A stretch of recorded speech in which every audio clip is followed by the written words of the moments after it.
à M. Polonais, représentant son Excellence l'ambassadeur du Brésil en France.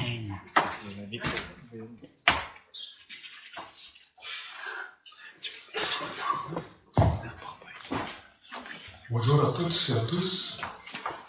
Messieurs les députés, mesdames et messieurs, je vous remercie vivement de nous avoir invités à participer à ce colloque très animé et constructif pour la mémoire de Pierre de Saint-Romain et l'histoire de l'amitié franco-brésilienne dans l'aviation. Le capitaine Pierre de Saint-Romain avait le grand rêve de survoler l'Atlantique, un défi commencé en France, avec l'objectif d'atteindre le Brésil. Son attitude pionnière s'inscrivait dans la continuité des réalisations d'autres pionniers de l'aviation brésiliens et français, et l'histoire nous démontre ces grands liens et amitiés entre les deux pays. Du côté brésilien, Alberto Santos Dumont, considéré comme le père de l'aviation au Brésil, s'est fait connaître dans le monde entier grâce à ses conquêtes aéronautiques réalisées en France.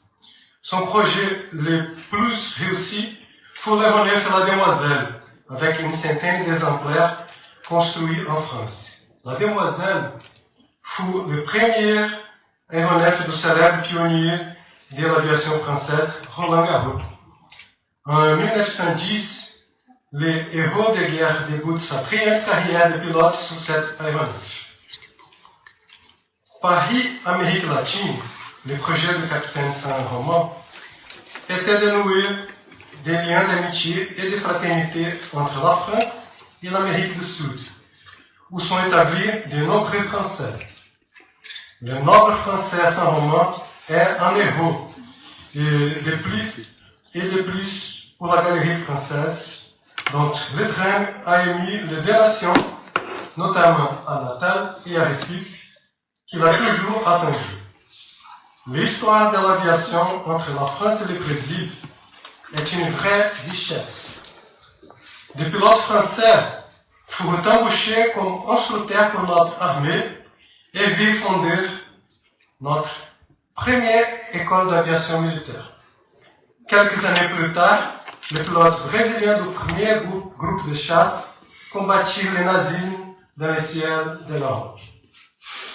Traditionnellement, l'armée de l'air brésilienne compte dans sa flotte les aéronefs français. Nous citerons ici les célèbres hélicoptères Puma, Cougar, Caracal, les emblématiques et supersoniques Mirage 3 et Mirage 2000, et actuellement les efficaces Airbus A319 et Airbus A330. L'armée de l'air et de l'espace française a choisi les aéronefs d'entraînement Embraer, Tucano et Zingu. Ces dernières encore est en service depuis 40 ans. Airbus en France et Elibras au Brésil produisent ensemble des hélicoptères.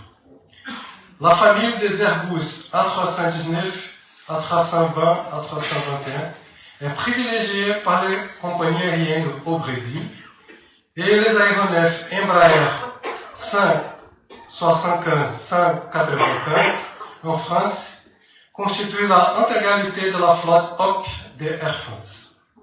La mémoire de Pierre de Saint-Romain, jeune homme brillant, vif d'esprit et vivant au Brésil.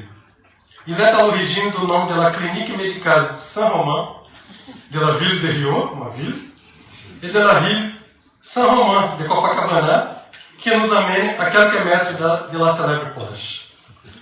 Après cet après-midi fantastique, nul doute que Pierre de Saint-Romain et ses équipiers ont été les premiers Français à traverser l'Atlantique Sud sans escale.